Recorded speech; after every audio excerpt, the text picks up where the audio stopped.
بسم اللہ الرحمن الرحیم۔ معزز ناظرین السلام علیکم۔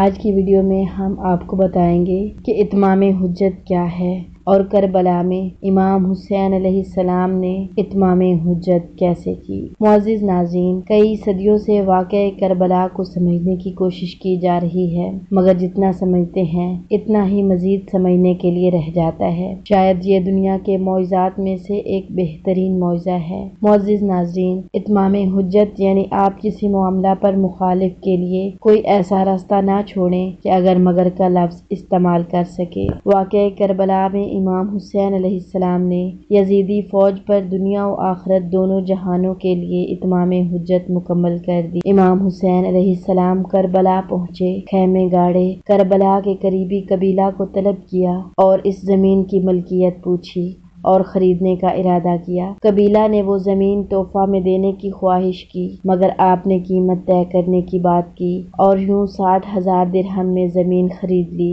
کہ کل کوئی یہ عذر پیش نہ کر سکے کہ امام حسین علیہ السلام دراصل زمین پر قبضہ کر کے رہنا چاہ رہے تھے اور ریاست نے کارروائی کی۔ اس دوران یزیدی فوج کا پہلا دستہ کربلا پہنچ گیا، جس کی قیادت حضرت حر کر رہے تھے۔ سفر کی وجہ سے پورا قافلہ پیاسا تھا۔ امام حسین علیہ السلام نے ان سب کو پانی پلانے کا حکم دیا، یہاں تک کہ جانور بھی سیر ہو گئے۔ امام حسین علیہ السلام چاہتے تو اس وقت جنگ کر سکتے تھے۔ یزیدی فوج تھکی ہوئی تھی، پیاسی تھی اور تعداد میں بھی کم تھی، لیکن ان کے ساتھ حسن اخلاق سے پیش آئے، گو کہ وہ آپ کی فوج کو قتل کرنے آئے تھے۔ آپ نے ایسا کچھ نہیں کیا کہ کل روز محشر کسی کے پاس یہ عذر نہ رہے کہ ہم تو جنگ کرنے کے لیے نہیں بلکہ ان کو صرف وہاں روکنے کے لیے گئے تھے۔ امام حسین علیہ السلام نے ہم پر حملہ کر دیا تو ہم نے اپنے دفاع میں قتل کیا۔ معزز ناظرین، اس کے بعد مزید فوج آئی تو امام حسین علیہ السلام کو دریائے فرات کے قریب سے خیمے ہٹانے کا کہا۔ امام حسین علیہ السلام جانتے تھے کہ آج یا کل انجام موت ہی ہے، تب بھی جنگ کر سکتے تھے، مگر واقعہ کربلا سننے والا کہہ سکتا تھا یہ تو دور جاہلیت کے عربوں کی طرح پانی کی جنگ تھی، نہ کہ دین اور اصول کی۔ عربوں میں زمانہ جہالت میں بھی اصول تھا کہ سال میں 4 ماہ ایسے تھے کہ جیسے ہی چاند نظر آیا جنگیں رک جایا کرتی تھی، اور وہ مہینے محرم، ذی القعدہ، ذی الحج اور رجب تھے۔ اس اصول میں انسانیت تھی۔ یہی وجہ ہے کہ اسلام نے زمانہ جہالت کے اس اصول کو قائم رکھا۔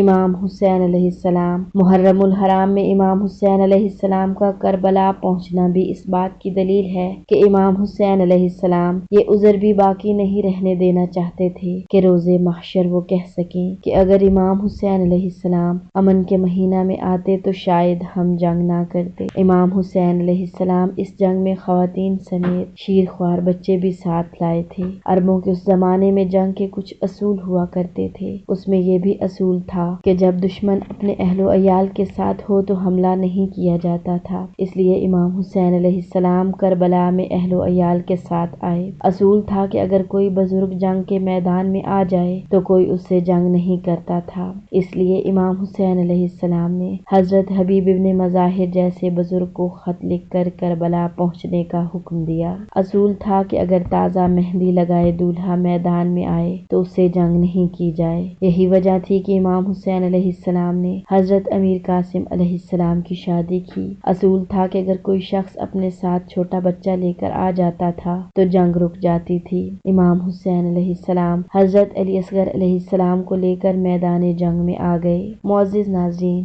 امام حسین علیہ السلام نے اپنی طرف سے اتمام حجت کی کہ کل کوئی یزیدی یہ عذر نہ کر سکے کہ اگر حسین یہ کر دیتا تو میں جنگ روک دیتا۔ آج کچھ لوگ کربلا کی جنگ کو اقتدار کی جنگ ثابت کرنے کی کوشش کرتے ہیں، مگر ایک غیر مسلم دانشور نے اس فضول عذر پر بہترین بات کی ہے کہ اگر کربلا کی جنگ اقتدار کے لیے تھی تو مجھے بالکل بھی سمجھ نہیں آتی کہ حسین میدان کربلا میں اپنے بچے اور خواتین کیوں لے کر آئے۔ اس بات سے سے ثابت ہوتا ہے کہ یہ جنگ اقتدار کے لیے نہیں بلکہ خالص مذہب کے لیے تھی۔ جب یزیدی اللہ کی عدالت میں ہوں گے تو کربلا کا ایسا کون سا پہلو ہے کہ وہ کہہ سکیں کہ اے اللہ، اگر حسین ایسا کرتا تو ہو سکتا تھا ہم جنگ سے باز آ جاتے۔ معزز ناظرین، امام حسین علیہ السلام سے محبت کو الگ رکھ کر سوچئے، پھر بھی آپ کو معمولی سے معمولی عذر بھی نہیں ملے گا جس پر یزیدی اللہ کی عدالت میں مظلوم بن سکیں۔ یہ مولا حسین علیہ السلام کی ہی حکمت تھی کہ 30,000 کی فوج سے 72 جیت گئے۔ واقعہ کربلا میں امام حسین علیہ السلام نے یزیدی فوج پر دنیا و آخرت دونوں جہانوں کے لیے اتمام حجت مکمل کر دی۔ معزز ناظرین، اگر آپ چاہتے ہیں کہ اس طرح کی مزید دینی اور اسلامی معلومات آپ تک پہنچتی رہیں تو ہمارے چینل کو سبسکرائب کریں۔